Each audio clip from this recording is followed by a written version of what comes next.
Hello guys and girls, how have you been? Welcome to a new video about WorldBox. This is a compilation video of the features that the 0.15 update will bring, before its scheduled release date of March 12th. Let's start. To start, Maxim tells us in the Steam article that the next update will introduce a new mechanic called clans. Clans are groups of people who share a common ancestor, and these bloodlines will play an important role in the game's simulation. The update will also change the way leaders and kings are chosen, as only members of a clan will be eligible for those positions. And they show us an image where you can see the tab of the clans, their flag and leader. We are warned that this new feature will have a big impact on diplomacy and inter-realm relations. For example, clans that are closely related to the ruling clan will be more likely to form alliances, while those that are not will be more likely to get involved in conflicts. In addition, the loyalty of the cities will also be affected, since the leaders of the same clan as the king will be more inclined to be loyal to their king. And they show us the image of a clan tab. As we see, this will be a big change in all the main mechanics. Another addition to this system is a new map layer, which will allow players to see which clan currently rules and where, giving them a better understanding of the political landscape of the world. The next update will modify and improve the mechanics of wars in WorldBox. The old friend versus foe system will be replaced by a more sophisticated system, where each war will have a unique name and opposing sides. The war will come to an end when the main sides are defeated, or if the conflict is resolved through diplomatic means or player intervention. And they show us a panel where we can see the wars that are going on at the moment, and we can see more information about the wars, including the number of casualties and their duration. And we can appreciate this image where several kingdoms face each other in a war called Bloody Conquest, with details as specific as the date on which it began. In addition to this, on the minimap, players will be able to see the current wars displayed as lines connecting the opposing sides with icons indicating who is attacking whom. The update introduces several types of warfare, including one related to the new power called Grudge. Using the spite power on a kingdom will now start a global war with all other kingdoms on the map, and the war will continue until the targeted kingdom is the only one standing or has been defeated. Additionally, the update introduces a new power, called Whisper of War. With this ability, players can incite a kingdom to declare war against the desired target. So at last our request to be able to create wars manually was fulfilled. Alliances offer a way for kingdoms to come together and form non-aggression pacts. By being part of an alliance, the population of these kingdoms will receive a boost in their stats and will also be able to build more towers at the higher levels of the alliance.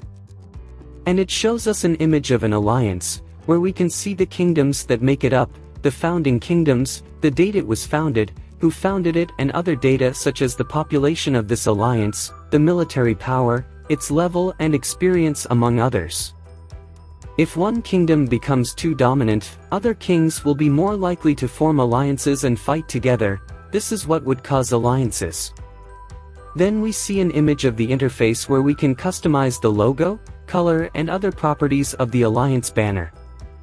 Each alliance will have its own banner and color generated on the map. And to make it easy to navigate through all of these layers, including cultures, kingdoms, cities, and clans, we've added shortcuts to switch between map layers. Finally, they shows us this image of the map of the alliances present in a world. Also, we're told that that's not all. To take a look at these improved sprites and marvel at the work Hugo has done. And we see several WorldBox animations that are much better done, more beautiful, more stylized. The truth is that I loved this idea since the old ones weren't so good anymore. One of the main new features of the upcoming update is a new diplomacy system, which we call plans and plots. This mechanic brings everything together in a connected system, including clans, alliances, rebellions and wars. And we can see that what they are referring to is the buttons that were in development in the power bar, which will be occupied by these new diplomacy features. We can also see an image where we can see how a king is planning a war. We are told that before this update, diplomacy happened behind the scenes, and players could only see the results of the decisions made by kings and leaders. However, with the new system, members of the royal clan will first create a plan before making any important moves. Showing us an image where we appreciate how the map shows how an alliance is planning a war. We are given an example of the plans, saying that kings can initiate a plan to start a war, form an alliance, or even trigger a rebellion. These plans will take time to materialize, and players will be able to follow their progress as they unfold. And, of course, the fun part is that you will be able to manage it and direct your attention towards a king who intends to wage war against your favorite kingdom, using the life eraser, bombs, or Crabzilla lasers, to prevent it. And they show us another image where you can see how two kingdoms are planning an alliance. It is also made clear that there are several different types of plans available, including starting a war, creating a treaty, forming/breaking an alliance, and inciting rebellion.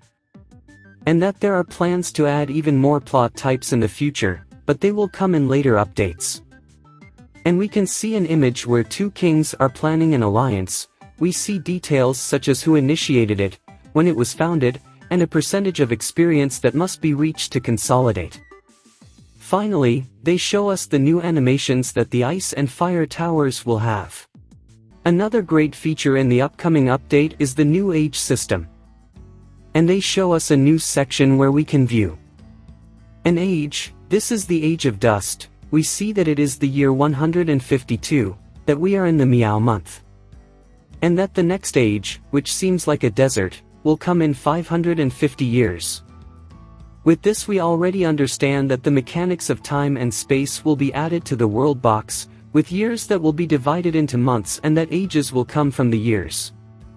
We're told this will be because time moves quickly in WorldBox, so it wouldn't make sense to add a day/night cycle or seasonal changes like winter and summer. Instead, we've been working on an age system that will take your worlds through a series of years, each with its own unique impact on the environment and civilizations. Some ages will bring harsh conditions and disasters, while others will introduce magical clouds and better environments for your people to thrive. The mood of the kings/leaders will be influenced, leading to more wars or periods of peace, and population fertility rates and food growth will be affected. There will be 10 different ages, each with a unique name and effects. Era of Hope, Sun Age, Dark Age, Era of Tears, Moon Age, Era of Chaos, Wonderland, Ice Age, Ash Age, Age of Despair. And then they show us some images of what are supposed to be the conditions that will reflect the eras in the WorldBox worlds. Finally, they tell us that they won't reveal much about each age yet, but the names alone should give you an idea of what to expect. They are currently beta testing with a few players to make sure everything runs smoothly, and they have already fixed a lot of things. This is also the last sneak peek post before launch. Get ready for the launch coming out very soon. So guys and girls, nothing more to say, and it's more than confirmed. In less than 10 days we will have what for me will be the best WorldBox update, after so long. I hope you liked the video. Don't forget to subscribe.